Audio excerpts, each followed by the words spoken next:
So the MCU has 11 projects that are coming at us in Phase 4, which will only last through 2021. Except if you just look at it and you're good at basic counting, which I might not be, I don't know. They revealed 10. There's clearly 10 there. Blade doesn't count. So why did Kevin Feige say 11 in multiple interviews?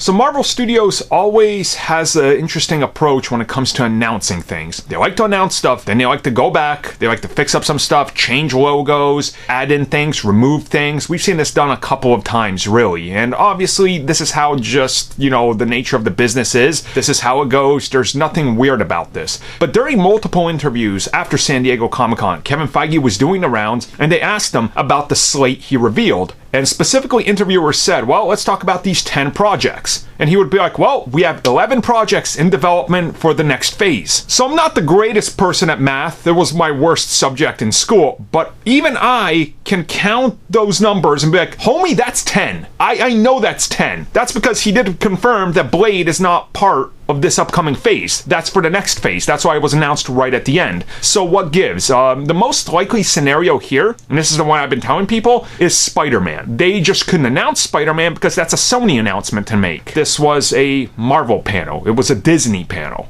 This wasn't Sony panel, right? So Sony's going to have their own time, their own press release, their own ability to kind of hype this up. And if you just look at the pattern of how they handled the last film, you can sort of start to understand how this is going to go and when they might drop that announcement that it is happening with an official date. So it will happen, and I am willing to bet it's going to be somewhere in there, right in the middle of that phase, because that's what makes sense.